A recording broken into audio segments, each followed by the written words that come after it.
오늘 우리 함께 본문 말씀 가지고 이 이름을 멸하던 자가 아니냐라는 제목으로 우리 함께 말씀 나누겠습니다. 아나니아라는 사람을 지난주에 우리가 살펴보았죠.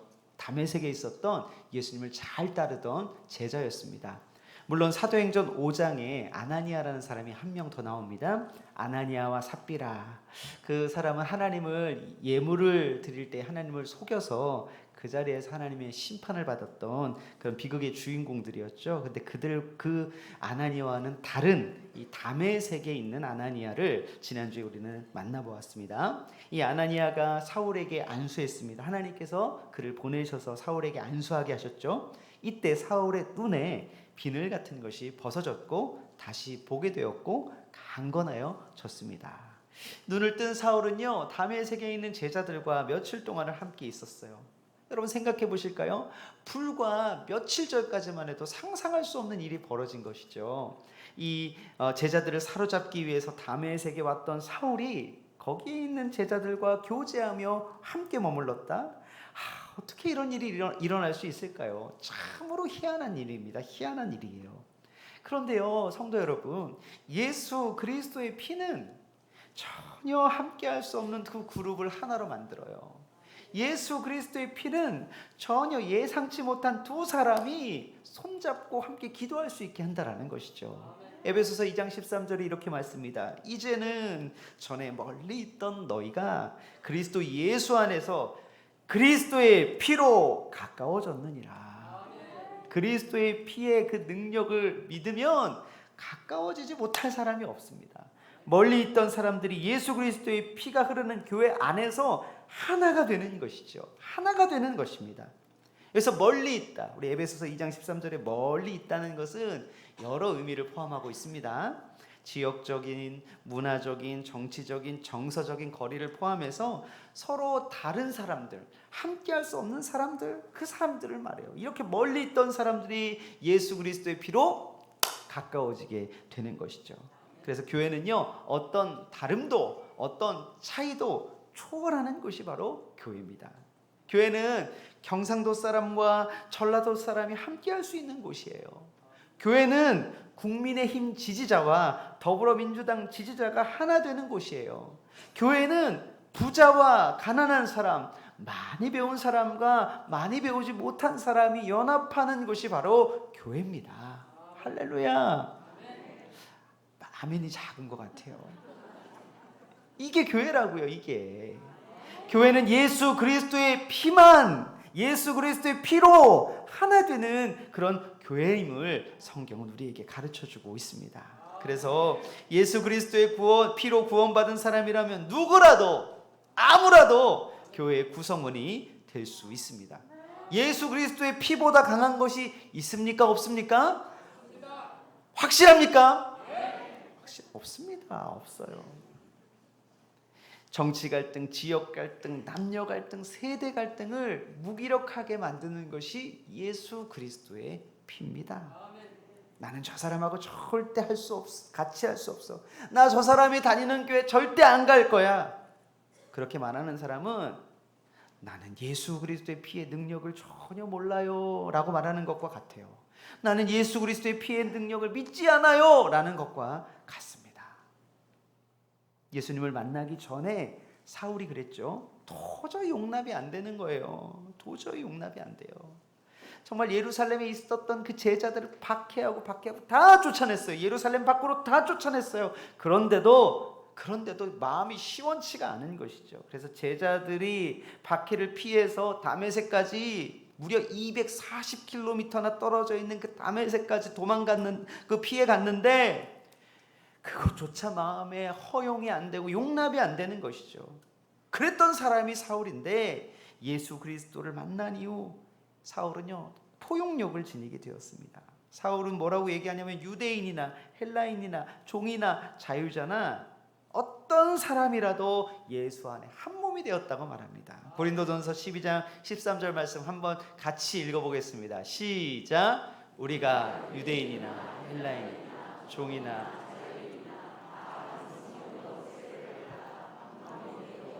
또 다 한 성령을 마시게 하셨느니라.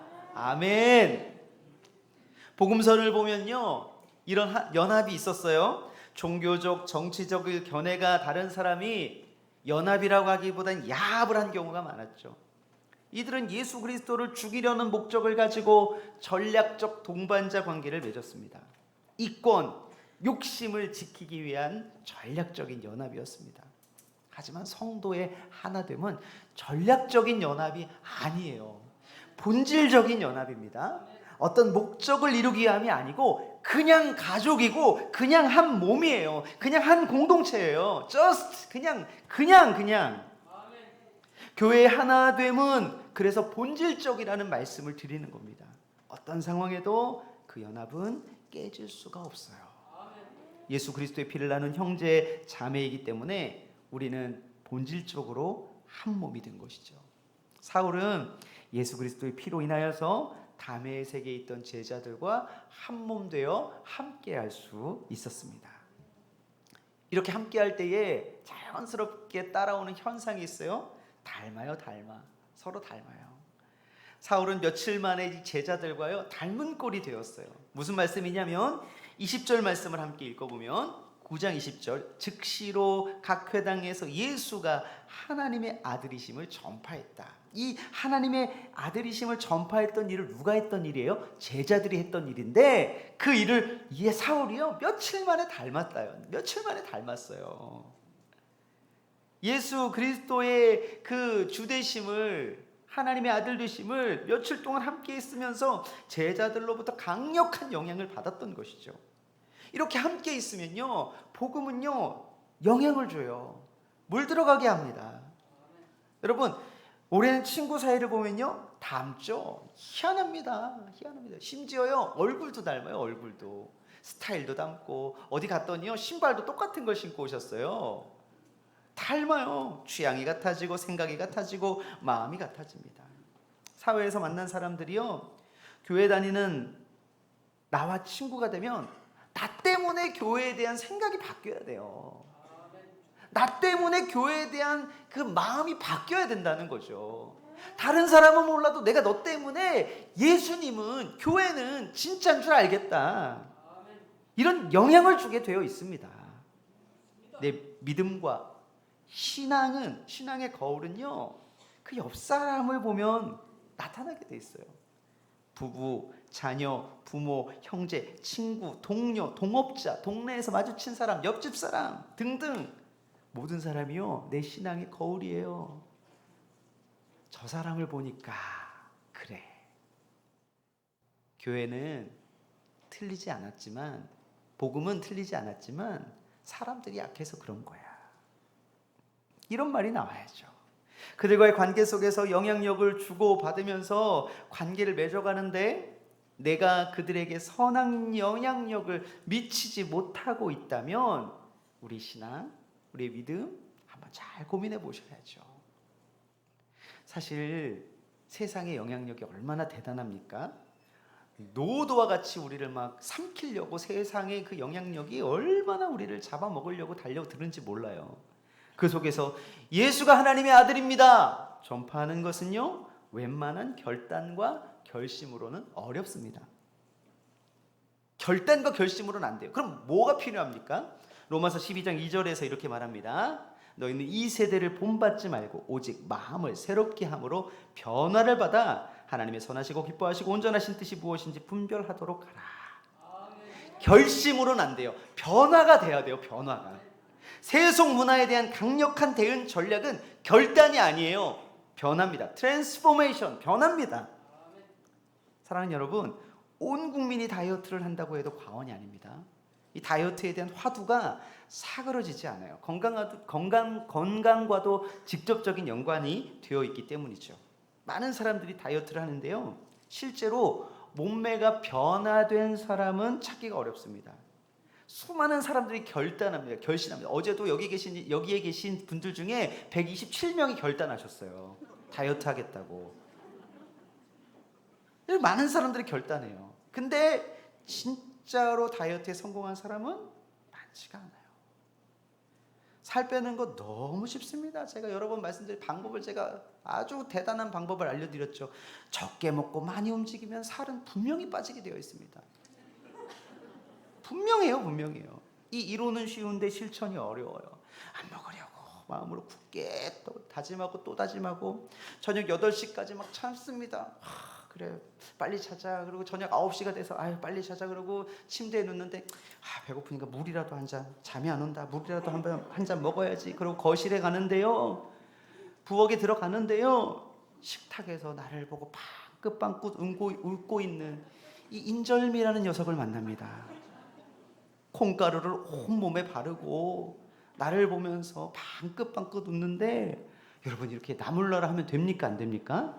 안 되죠. 이렇게 인정머리 없으면 안 됩니다. 그래서 그 녀석과 대화를 하다가 이렇게 살짝 먹어주면 그 옆에 있는 녀석이 또 나를 향해 방긋방긋 웃네요. 한 놈 한 놈 걷어들이다 보면 콩가루 때문에 목이 메어요. 목이. 그럼 냉장고에 있는 이 고소한 우유 한 컵 다 마셔줘야지 또 이렇게 목이 메인 게 풀리죠. 그러고 나면 어느샌가 모르게 라면에 밥까지 말아먹은 나 자신을 발견하게 됩니다. 그러고 이제 다시 마음으로 굳게 결심을 하죠. 나 내일부터 꼭 다이어트 할 거야. 여러분 결심으로는 안 돼요. 변화가 돼야 돼요. 복음이 결심으로 안 돼요. 변화가 돼야 돼요. 변화가.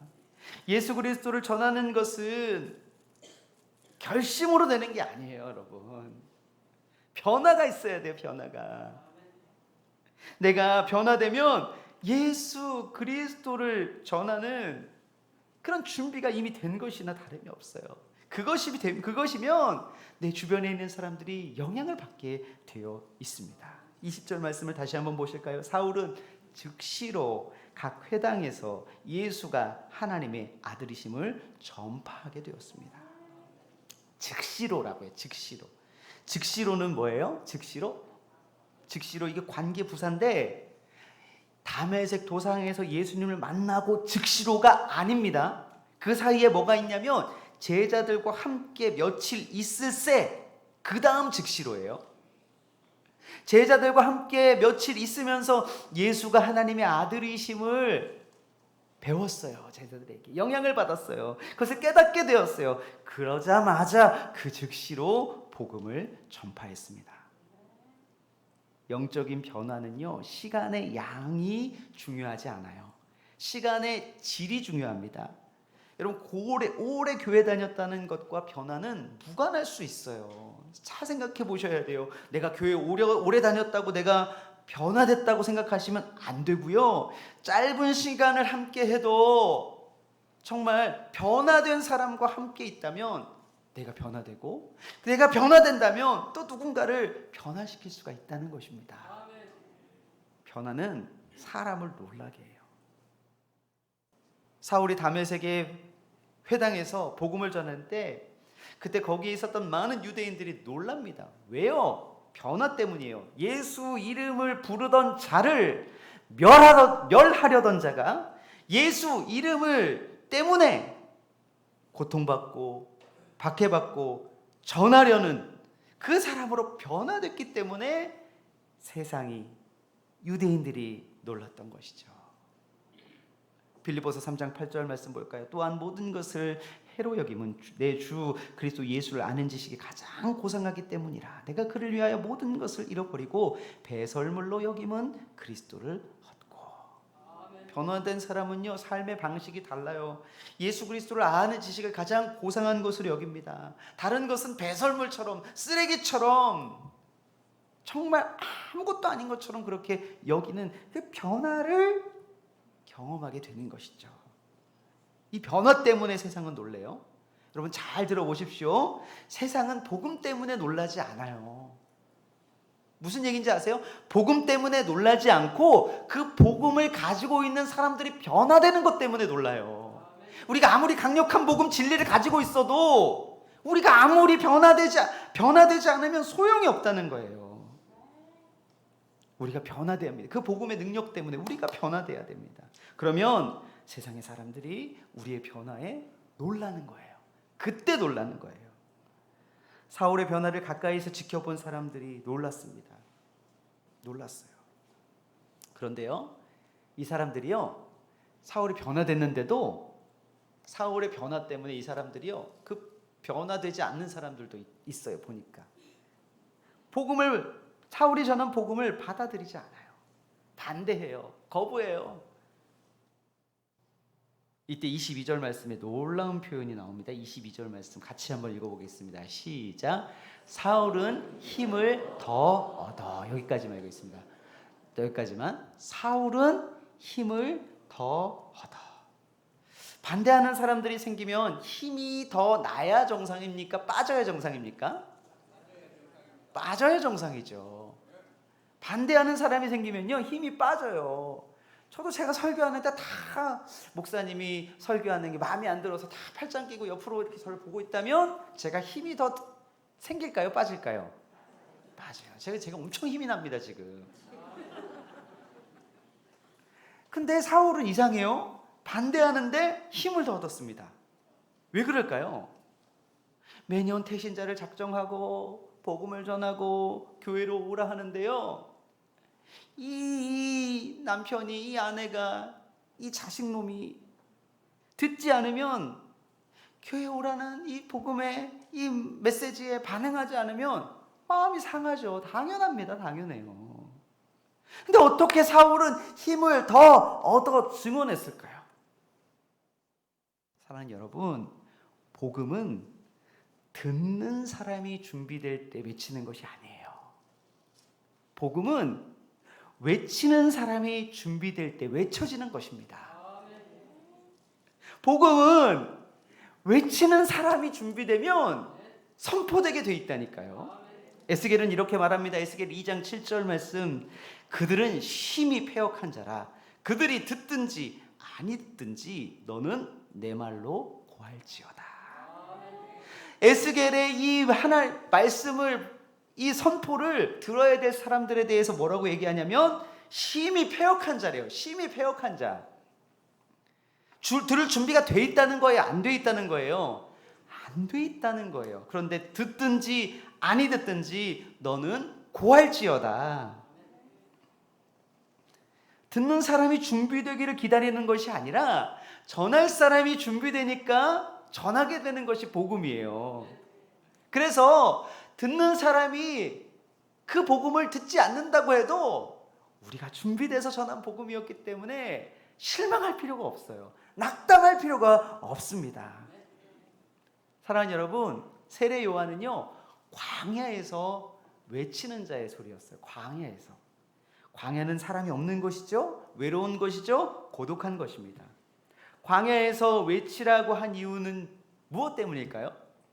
하나님께서 저기 예루살렘 한 도시 중간에 있는 이 세례 요한을 데려다가 광야로 데려다가 외치도록 한 게 아니에요. 원래 세례 요한은 광야에 살던 사람이었습니다. 많은 학자들이요, 세례 요한은 광야에서 살았던, 공동체 생활을 이루고 살았던 에세네파에 소속된 그런 자로 그렇게 평가합니다. 그러니까 원래부터 세례 요한은 광야 사람이에요. 근데 광야에서 그냥 살다가 세례 요한이 어느 순간 준비가 되니까 하나님께서 뭐라고 하세요? 외쳐라!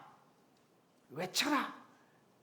전할 사람이 준비되면 광야든 산이든 도시든 어디든 외치게 하는 것이 하나님이 일하시는 방법이에요. 세례 요한은, 죄송합니다, 사울은 며칠 동안 제자들과 함께 있으면서 예수 그리스도가 구약에 예언된 메시아라는 것을 깨닫게 되었어요. 그가 이 비밀을 깨닫게 되자 즉시로 복음을 외쳤습니다. 준비되니까 외친 거예요. 사람들의 반응에 크게 흔들리지 않아요. 준비된 사람은요, 큰 힘을 얻습니다. 큰 힘을 얻어요. 큰 힘을 얻어요. 여러분, 준비되지 않으면 당황해요. 근데 준비되면은요, 어떤 상황이 와도 준비된 사람은요, 그렇지, 내가 이렇게 나올 줄 알았지, 그럼 내가 이렇게 나간다. 더 큰 힘을 얻어서 반응한다니까요. 오히려 재밌다니까요. 재밌어요. 이 진리를 모르는 사람에게 이 복음을 전할 때에 내가 준비되어 있기 때문에 확신 있게 전하는 것입니다. 태신자 초청을 앞두고 많은 분들이 전했어요. 작정도 하고 전했습니다. 네, 중요한 것은 내가 준비됐으면 전한 것으로 사명 감당하신 거예요. 실망하지 마십시오. 실망하신 겁니까? 실망하지 마십시오. 더 힘을 내시길 바랍니다. 확신 있게 우리가 준비됐다면, 우리 안에 복음이 가득 차 있다면 우리가 실망할 필요가 없다는 것이죠. 그들이 아직 준비되지 않았을 뿐입니다. 우리는 준비되면, 우리가 준비되면 듣든지 아니 듣든지 외치면 됩니다. 그것이 우리의 사명입니다. 23절 말씀입니다. 여러 날이 지나매 유대인들이 사울 죽이기를 공모하더니. 여러 날이 지났대요. 정확히 어느 정도 시간이 흘렀는지 모르지만 약 한 3년의 시간이 흘렀다고 봐요. 사울이요, 다메섹에서 회심하고 3년 동안 아라비아 광야에서 지냈던 시간이 있습니다. 하나님과 교제했던 시간을 보냈겠죠. 그리고 다시 다메섹으로 돌아왔는데 3년 만에 다메섹에서 있었던 일을 기록한 것이 아닌가 학자들이 이렇게 추측합니다. 여러 날이 지내매, 이 여러 날은 3년의 시간으로 봐요. 고린도후서 11장에 보면 그 주장이 뒷받침된 부분들이 있는데 그냥 읽지 않고 넘어가겠습니다. 여기서 보면은요, 아레다 왕이 나와요. 이 아라비아의 왕이거든요. 이 아라비아의 왕이 그 사울을 잡으러 다메섹까지 온 걸로 봐서는 사울이 아라비아에서 3년 동안 지낸 후에 거기서도 복음으로 사역을 하다가 그 아라비아에서 쫓김을 받아서 추적을 당해서 여기까지 온 것이 아닌가라는 생각을 해보게 됩니다. 사울이 도대체 뭘 잘못했죠? 유대인들도 죽이려고 하고 아라비아의 아레다 왕과 또 그 사람들도 죽이려고 합니다. 세상은요, 이렇게 복음을 가진 사람들을 미워해요. 성도들을 미워해요. 죽이기 위해 서로 결탁해요. 오늘 설교 처음 말씀드렸던 것처럼 전략적인 연합을 합니다. 유대인과 아레나 왕의 고관이 연합을 했다는 거예요. 연합을. 이 아레다 왕은요, 아라비아는요, 지금으로 말하면 페트라죠. 페트라 지역이에요. 페트라. 이 페트라가 구약 성경의 기준으로 봤을 때 그 지역이요, 에돔 땅입니다. 에돔. 유대인과 에돔 사이의 관계를 아시죠? 좋은 관계가 아니에요. 그럼에도 불구하고 복음을 반대하기 위해 얼마든지 세상은 야합을 합니다. 야합을 해요. 전략적인 야합을 하는 것이죠. 복음은 세상에서 환영받지 못해요. 복음이 세상에서 환영받는다고 하면 뭔가 이상하고 잘못 흘러가고 있는 것이라 생각하시면 됩니다. 예수님께서도 뭐라고 말씀하십니까? 내가 너희를 보냄이 양을 이리 가운데로 보냄과 같도다. 사도 요한도 이래요. 형제들아, 세상이 너희를 미워하여도 이상히 여기지 말라. 세상은 복음을 전하는 사람을 미워해요. 말하지 말라고 해요. 오늘도 24절 말씀에 보니까 사울을 죽이려고 밤낮으로 성문을 지켰습니다. 그래도 이상히 여기지 말아야 합니다. 사울을 죽이려 한다는 소식에 사울이요, 광주리를 타고 창문으로 내려 그 손에서 벗어나게 됩니다. 예수의 이름 때문에 이 광주리 안에 이 매달려 참 목숨을 부지하는 신세가 얼마나 철양 맞아 보입니까? 사울이 어떤 사람이었는데요? 공회 회원이었고 대단한 영향력을 가진 사람이었는데 이제 그 이름 때문에 쫓겨 죽임을 당하기 전 광주리에 매달려 성벽에 달아내려 목숨을 부지하는 신세가 되었습니다. 얼마나 비참해요. 근데 비참하다는 생각을 하고 있을 때 제 눈에 한 문장이 들어왔어요. 한 문장. 그 앞에 25절 바로 앞에 그의 제자들이. 사울 옆에 누가 있었어요? 제자들이 있었어요. 사울을 살리려고 그 광주리를 달아내리려고 애쓰는 제자들이 사울과 함께 있었다니까요. 다메섹에 사울을 죽이려는 사람들이 있었지만 그 도시에는 사울을 살리려는 제자들이 있었어요.